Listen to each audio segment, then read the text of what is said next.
Magandang umaga po sa inyo. Kung napapansin niyo po, meron tayong Iron Man na gawa sa papel. Gawa po yan sa module nung natapos yung pandemic. Ginugupit ko siya ng ganito. Isa-isa, ginugupit ko.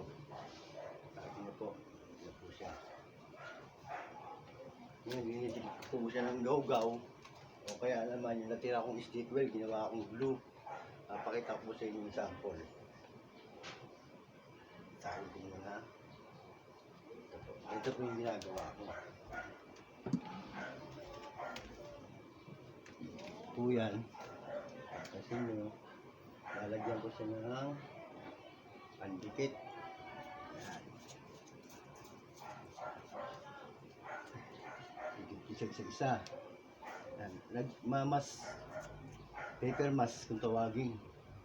Ito na yung magpapatira sa kanya. Alam nyo ba na kung gano'n nakakapal ito? Siguro mga 100 times pa ulit-ulit to. Kasi sinimulan ko to nung natapos yung pandemic eh. Binigay ng mga bata sa akin yung mga papel na to. Naisip ko, gawin siya robot. Kasi ito hilig ko eh. Kung papansin sa ibang reel ko, mga event, eh doon ba ako nagtatrabaho. Medyo may pagka-artist tayo ron. Ito yung libangan ko naman niya pag wala nang gaya o walang event. Saka itong si Iron Man na to, kahit pagtulog kasama ko to. Yan ang ginawa ko. Ganyan lang po. Ayan. Simple lang. Kahit sino po kaya to. Lalo yung may mga pinanganak eh parang artist na o sa sarili nila eh marunong sila mag-drawing. Madali lang ito.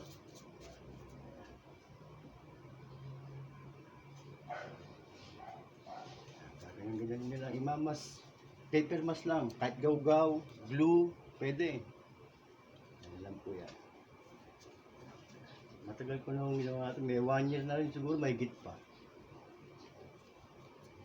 Pag natapos to, papakita ko sa inyo yung finished product. Siguro mga 3 o 1 week pa, tapos na to. Ano to, half bus Iron Man yung ginagawa ko. Pampatibay ito, pampakapal. Bago nyo po lagay yung colored paper.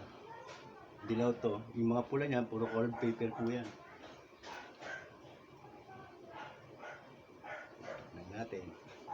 Ulit-ulit lang mo yan. Hanggang sa kumapal, makuha nyo na yung gusto nyong tibay. Papakita ko sa inyo kung gano'n nakakapal yung nagawa ko.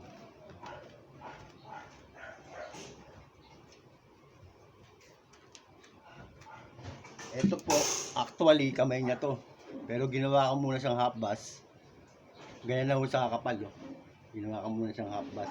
Kamay niya po yan. Kung mapapansin niyo.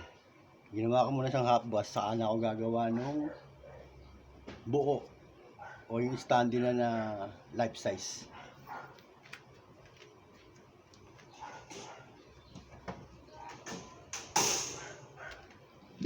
Ayan po muna, pansamantala, ay nakita ko lang sa inyo kung paano mag-paper mask ng glue o kaya nang magluto kayo ng gaw-gaw.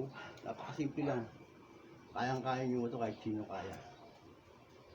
Pag nabuo ito, unang-una kong papakita sa inyo ito. Para naman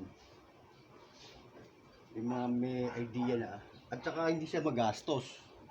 Kasi scrap lang siya eh. Yun po yung ina-achieve natin, makagawa tayo ng isang laruan o ng isang pan-display ba, yung gusto natin, bata pa tayo pero hindi natin kayang bumili, at least ginawa natin sarili. Ang sisiguraduhin nyo lang, mahal nyo yung art. Yun ang importante, huwag kayong bibitaw, kailangan mahal na mahal nyo yung art. Kasi ako, naging trabaho ko yan, tapos kumikita ako sa trabaho sa event. Then ako yung nakakatiwalaan ng boss ko na gumawa ng mga art, katulad halimbawa nito. Kaya masaya ako. Ngayon, pag wala naman trabaho, eto, nagawa ko. Minsan yung mga kalapati ko. Meron din akong bike, nagbabike ako minsan-minsan.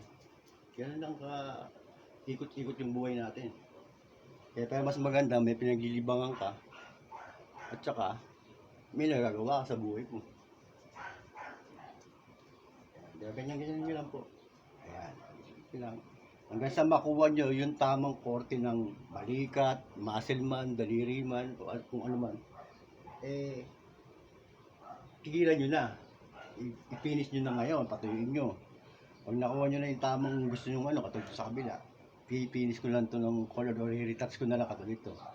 Kasi hindi pa ganun kay tsura. Ni-retouch ko uli ng papel na naman. Paulit-ulit lang. Hanggang sa makuha nyo yung kapal, yung korte, yun lang importante. Sige po. Papakain muna ako ng kalapate. Tapos, pagka pinipinis ko na to, o kaya napinis na, unang-unang papakita ko sa inyo. Hanggang dito lang muna po tayo. Maraming salamat po.